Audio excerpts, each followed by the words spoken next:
The next artist that we're going to listen to is Woody Guthrie, and Woody Guthrie was actually a traveling companion of Leadbelly. They did a lot of touring and things together at different points.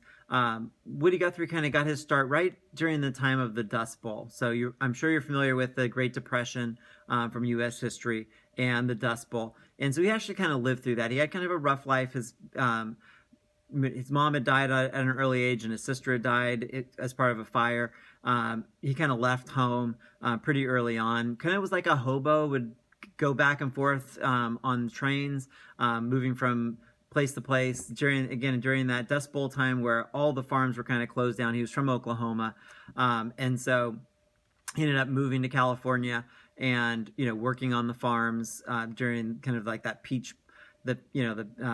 picking peaches and doing those sort of things. If you've ever seen John Steinbeck's work, which is the author, he wrote Grapes of Wrath.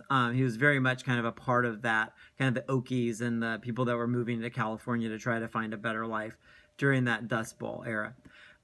So a lot of what Woody Guthrie's work was about was kind of like social justice, right? He's singing songs for the working man, kind of the everyday person, who's kind of being taken advantage of by the capitalists or by the people that are the robber barons, those sort of people. And same thing with California. The song that we're going to listen to is a song called Do Re Mi, kind of a play on words between money and then also like singing.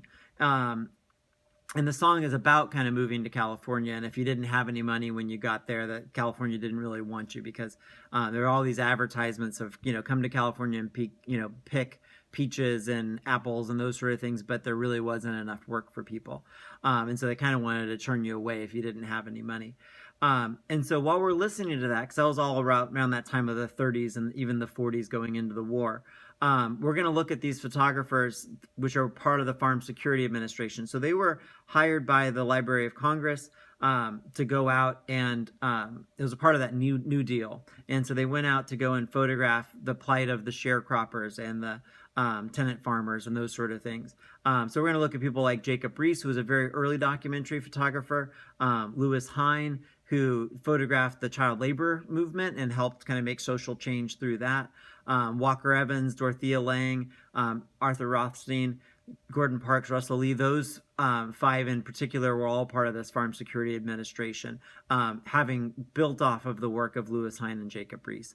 So spend some time, look at those pictures. You probably have seen a lot of these images just in your U.S. history books over the years, not knowing or connecting that these are actually like working photographers that go out and produce these images.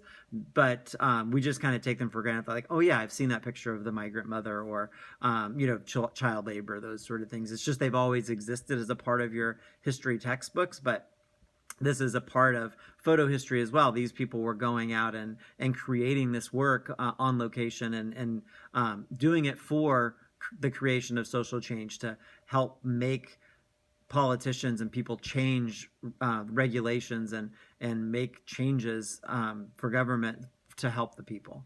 So go ahead and get started. Play Do Re Mi and look up the following photographers.